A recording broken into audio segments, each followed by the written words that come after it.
You do not need a sword to remove privilege from a palace ledger. Sometimes, a fountain pen is enough. In the Duchy of Cornwall's 2023 to 2024 financial report, one name stands out: Annabel Elliot, Queen Camilla's sister. Beside it sits one word, cold on the page: nil. A thick account page fills the desk. The pen underlines her name, then circles the clean round zero. No speech, no public quarrel, no slammed door. 19 years of access disappears into one accounting line. The palace does not have to shout when money has already stopped moving. This is not revenge. It is adjustment. And that single word sends a quiet tremor through Buckingham Palace. In 2005, after Charles married Camilla, the Duchy of Cornwall quietly brought in a Dorset interior designer. Her name was Annabel Elliot, Camilla's sister, and her work entered the private machinery of royal property. Warm light falls across a duchy holiday cottage where her hand tests upholstery, curtains, and polished fittings. The register of payments begins to move line by line toward hundreds of thousands of pounds. Outside the frame, the estate remained one of the Prince of Wales's private power bases. Annabel designed interiors for duchy holiday properties, offices, and a nursery, while Charles still controlled the estate. The question was not whether fabrics were bought or rooms were furnished. The question was access. For nearly 2 decades, a family connection remained close to valuable royal business, in a way the public could easily read as protected access. It looked less like public scandal than a protected internal arrangement, wrapped in the quiet habits of discretion. That kind of arrangement does not need a secret door to matter. It only needs repetition, familiarity, and a signature that keeps appearing in the same direction. The palace defense rested on language. In the reports, the payments appeared under the colder heading of related party transactions, a phrase built to drain heat from family advantage. Accountants could trace the sums, and the duchy could say the work formed part of normal business. That wording mattered because it stopped the story from becoming a claim of proven wrongdoing. The paper trail was visible, but visibility did not make the arrangement emotionally neutral. Annabel provided services, selected furnishings, and handled real interiors. The duchy described the arrangements as arm's-length transactions, meaning independent and fair in commercial terms. Yet fairness on paper does not remove the taste of privilege, especially when family ties and royal income meet inside the same file. When the sister of the future queen receives continuing work from the future king's estate, the public sees more than invoices. It sees proximity, repeated access, and a system that can look clean while still feeling closed. That is the uncomfortable space between legal language and public instinct. In the autumn of 2022, the duchy received a new master. William inherited the estate, and the old arrangements appeared under a different administration. A low angle catches his face above the desk, still and unreadable, as the account pages turn. The decisive sound is not a public speech, but the dry closing of a report. A new reign inside Cornwall began with paperwork, not accusation, and the old comfort around Annabel lost its shelter. William did not go on television to accuse anyone, demand repayment, stage a confrontation, or turn Annabel into a courtroom scandal. He chose the colder method. He did not renew the flow. By the 2024 report, the line beside her name read nil. 19 years of discretion ended without drama, because Charles's favors were not William's obligations. The disappearance of one long-running arrangement was only the first signal, forcing a wider question about Parker Bowles' privilege. To understand the next breach, the Parker Bowles family must be placed in its proper frame. Tom Parker Bowles, Laura Lopes, and 5 grandchildren have often appeared around royal life, smiling in photographs that make the family look settled. Yet the light around them does not begin with constitutional power. It reflects from Charles, from Camilla, and from the marriage that brought them close to the crown. Tom and Laura are Camilla's children, not strangers to the household. Charles has known Tom since childhood and is his godfather. That history gives the connection emotional weight. Family integration exists, built across decades of dinners, invitations, and private familiarity. At charity events, Tom can look comfortable near royal cameras because the circle is familiar. Images of comfort can make the arrangement feel natural. But the first illusion begins when private closeness is mistaken for royal standing. Family feeling does not write constitutional law. However many jewels Camilla may wear, her children and grandchildren remain private citizens. A scroll of succession runs from William to George, Charlotte, Louis, and onward through the lawful royal line. The Parker Bowles and Lopes names do not appear there. That absence is not personal hostility. It is the architecture of monarchy. None of them holds HRH style. None of them carries a royal title through Camilla's marriage. None performs national duties as a working royal. They may stand near palaces, enter private rooms, and be photographed around royal occasions. But their access depends on invitation. The institution has not converted them into public actors. It has only permitted them to move near the edge of the stage. The monarchy can welcome them socially, but it cannot turn social welcome into a constitutional claim. In a royal archive, their names belong to family biography, not state function. That edge is where borrowed privilege becomes fragile. A guest card can open a door, but it remains a guest card. When the person controlling the door changes, access can be narrowed without spectacle. This is why William's view matters. He does not need anger to see the distinction. He has to protect the future shape of the crown. Calling Camilla's family intruders would ignore Charles's own affection and the long private history around them. The point is sharper. Loving someone across a dinner table is one category. Using the national institution to maintain their comfort is another. William can accept family integration without treating it as royal working status. The two are not the same. Titles, seating, invitations, and soft visibility can all appear permanent while the current reign protects them. Yet none is rooted in succession, public duty, or constitutional necessity. The confusion between warmth and privilege created dangerous openings. Once that confusion is allowed to grow, private affection begins to look like public entitlement. One relative would show how far those openings could be taken when palace proximity became business opportunity. Ben Elliott belongs to a different file. He is Camilla's nephew, Annabelle's son, and a man who built value through connections. He did not design curtains. He built a business around networks, introductions, and elite access. By co-founding Quintessentially, the luxury concierge service for the global rich, he turned networks into a business language. London fog, black membership cards, private clubs, and polished handshakes formed the atmosphere around that world. Ben also held real standing beyond family, including his role as co-chairman of the Conservative Party. That matters. The story is not that he had no ability. The sharper issue is how ability changes when it sits beside the label of Queen Camilla's nephew.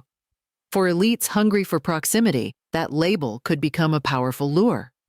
In Britain, a name near the palace can do work before a word is spoken. That is where the trouble began. When exclusivity becomes a product, the ethical line can grow thin. Press allegations around cash for access brought the name Mohammed Amersi into the frame. alongside claims about arranged contact with Charles at Dumfries House. Those were allegations about governance and access, not a criminal verdict proving that Ben sold the crown. The distinction matters because the record must not turn suspicion into conviction. Yet the image was damaging enough. Headlines scattered across palace desks because they suggested a colder possibility. Royal proximity could be read as an added benefit for people already paying to enter elite circles. Even without a court judgment, the optics carried risk. The crown cannot afford to look like a private club with a price list. That is why William would read the file differently from Charles. Allegations do not need to become convictions before they become hazards to succession. In 2023, Ben received a knighthood, but that honor must be placed correctly. It came through Boris Johnson's resignation honors, linked to political service, not through Charles casually rewarding Camilla's nephew. William cannot undo that distinction by mood or inheritance. A knighthood does not vanish because one reign ends and another begins. But access is different. Visibility can narrow without a proclamation. Invitations can stop arriving. Doors can close through silence. Scheduling and stricter household discipline. A contact book that once seemed touched by royal closeness can lose its power when the next king refuses to feed it. That is the end of the road William can control. He may not strip Ben of Sir, but he could reduce the usefulness of palace proximity inside the official royal world. Commercial links can be contained through rules. The harder question is visual memory, because Camilla's family has already stood too close to sacred royal imagery. On the 6th of May, 2023, Westminster Abbey waited for coronation ritual. Behind Queen Camilla's robe stood 3 grandsons and 1 great-nephew, Gus Lopes, Louis Lopes, Freddie Parker Bowles, and Arthur Elliot. They were not drawn from the old aristocratic nursery or the direct royal line. Under the Abbey's high arches, they lifted the Queen's robes through bands of light. The congregation saw private family ties step into public ceremony, and that image carried its own charge. Camilla wanted those closest to her beside her at the largest moment of her life.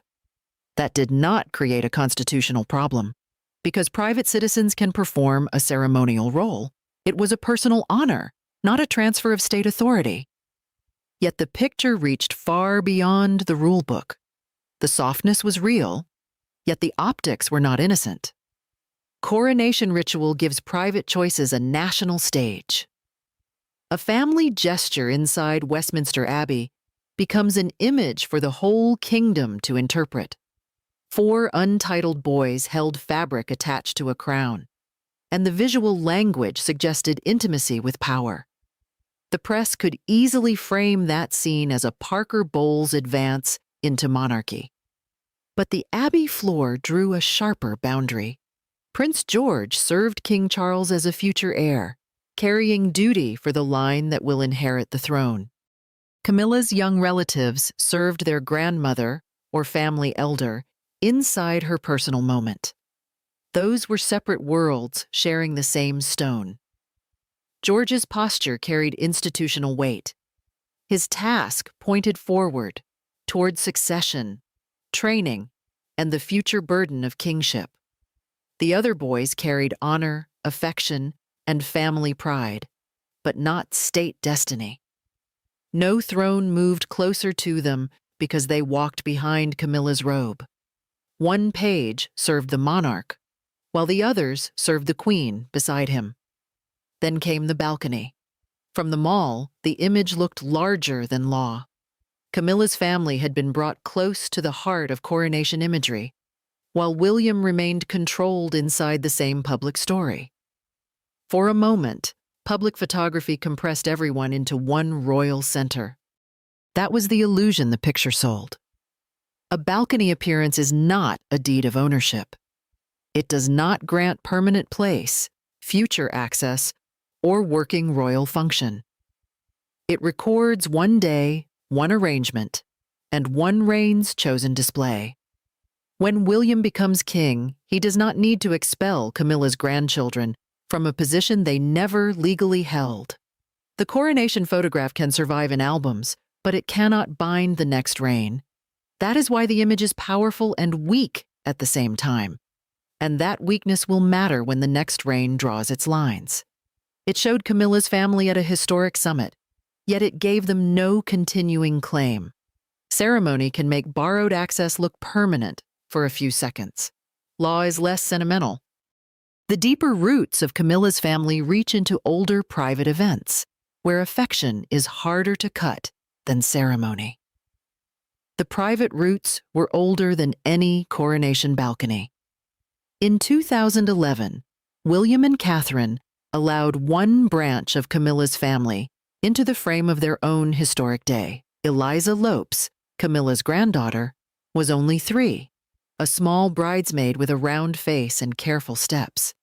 She held Prince Harry's hand under the lights, surrounded by the scale of national attention. Catherine's smile toward the child mattered because it cut against the easy story of permanent hostility. Eliza was not chosen as a political weapon. Her presence showed a real attempt at family blending after years of public difficulty. William was not acting like a man determined to erase every Parker Bowles connection from sight. The Wales household, at that moment, accepted a child from the Lopes line into a ceremonial family picture. That is why the later boundary matters more. It was not blind hatred, it was distinction. The old photograph proves there had once been room for grace. That blending later reached Sandringham, one of the most guarded private spaces in royal life. Christmas there has long carried more than food, church, and photographs. It is a signal of who belongs close enough to share family rhythm. In 2024, Tom Parker Bowles and Laura Lopes were reported to have joined the wider Christmas gathering. They did not walk publicly with the royal family to church. Snow, winter coats, and church bells gave the scene a domestic warmth that palace statements rarely manage. For Camilla, that public inclusion carried emotional value. Her children were not hidden behind the edges of her royal marriage. Charles had known Tom for decades and is his godfather, so the invitation also reflected a long personal bond. He wanted the people he loved inside the holiday circle. That was human, not constitutional. The following year, their absence showed the same truth from the other side. Sandringham access could rotate, adjust, and yield to other family schedules. A private invitation is not a permanent right. Sandringham is a royal residence, but it is also a family house, and the guest list follows the will of its host. When William becomes king, he cannot erase Eliza's bridesmaid photograph or the Christmas walks of Tom and Laura. Those moments belong to his father's family story. Yet he can decide how often that story returns to the center. A future guest list can be marked, narrowed, or balanced without any public punishment. A future monarch's pen would not need anger. It would only need order. He can recognize private affection while refusing to turn it into standing inside the national institution. That is the line running through this entire file. Dinner invitations, church walks, and childhood roles may soften history, but they do not become entitlement. William can manage private gatherings. Harder privileges live inside wider social networks where money, status, and old loyalties form another kind of wall. British privilege does not live only behind palace gates. It gathers beneath summer hats, racecourse awnings, and champagne glasses at Royal Ascot. In that world, Camilla's family could look settled, fluent, and at ease. Members of Camilla's wider family have appeared around Royal Ascot and its elite social circles, moving through a world built for old names and recognition. The sunlight on their badges makes the scene look effortless. A raised glass beside a royal surname can resemble entitlement. That ease tells a specific story. Royal closeness may have opened the first door, but staying inside that circle requires other forms of belonging. Conversations with aristocrats, shared guests, and repeated appearances create their own social record. By then, they were not standing at a palace reception controlled by a single household. They were inside an older network of upper-class contact. That is softer than law, yet stronger than a passing invitation. The error is to imagine William could strike their names from the royal enclosure by private command. That enclosure is not the monarch's personal notebook. Entry works through rules, invitations, and sponsorship by eligible members. A badge is examined, a proposal is supported, and administrators decide whether the applicant fits the enclosure's standards. Applications move through gatekeepers before race day, not through a palace whisper. The system is exclusive, yet not controlled by one angry signature. William could dislike the optics, but dislike is not an operating rule. If Camilla's relatives are sponsored by qualified members, their access belongs to a wider social web. Buckingham Palace can shape many public images, but it does not personally write every guest list at Ascot. The enclosure survives through custom, class, and committee discipline. It answers to Ascot's own social grammar, not to one family's tension. That makes it harder to cut than a contract in a duchy report. The same limit appears around Ben Elliot's knighthood. The honor itself is guarded by public procedure. His title does not fall away because Charles one day leaves the throne. Nor can William remove it because the name has become inconvenient. The law keeps that distinction cold. Forfeiture is a state process, not a family argument. Papers move through official review, and serious misconduct must justify removal. The Forfeiture Committee exists for that purpose, placing procedure between the monarch and personal feeling. That legal armor prevents honors from becoming tools of irritation. William may inherit a crown, but not unlimited reach over every status attached to Camilla's circle. Some advantages survive because they are lodged in society, law, or older institutions. The racecourse badge, the sponsored enclosure, and the knighthood all reveal the same boundary. The throne has limits outside its own machinery. That does not make those privileges harmless. It makes them harder to erase.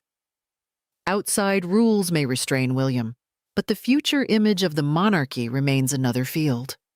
When the crown passes, William would gain far greater control over the official image machine around the monarchy. The design already has a name, a slimmed-down monarchy. In that model, the public center tightens around William, Catherine, George, Charlotte, and Louis. Every outer circle becomes easier to question. In a private planning room, the map of the royal household would look stripped of excess. One line remains bright: the Wales family, the future, and the direct succession. Other circles can fade without any declaration of hostility. State banquet lists, balcony appearances, and household structures all belong to the monarch's organizing power. By using professional language, William could narrow the frame without sounding personal. He would not need to attack Camilla's relatives. He could call it institutional discipline. In that light, removal can look like governance, not grievance. The lens stays on duty, not family resentment. That distinction is the shield. The motive does not have to be hatred. It begins with a wound William saw before he had power to name it. Diana moved through crowds of photographers while the sound of camera shutters turned private distress into public material. The monarchy that should have protected her often appeared slower than the machines around her. That lesson stayed inside the son who watched power, media, marriage, and family become one dangerous knot. The lesson was not abstract. It was lived through headlines, sirens, and silence. William's guarded eyes today can be read through that history. The boundary between family affection and royal privilege is not a small administrative preference. It is a protective rule. If access becomes too loose, the wrong people can profit from closeness, shape headlines, or place pressure on the central family. A stricter monarchy protects the children who will inherit it. It also protects Catherine, whose public role cannot become another battlefield opened by outsiders. The tighter circle is not only a public relations strategy, it is a form of containment. The rule of succession is colder than emotion. Favors granted by one reign do not become permanent rights under the next.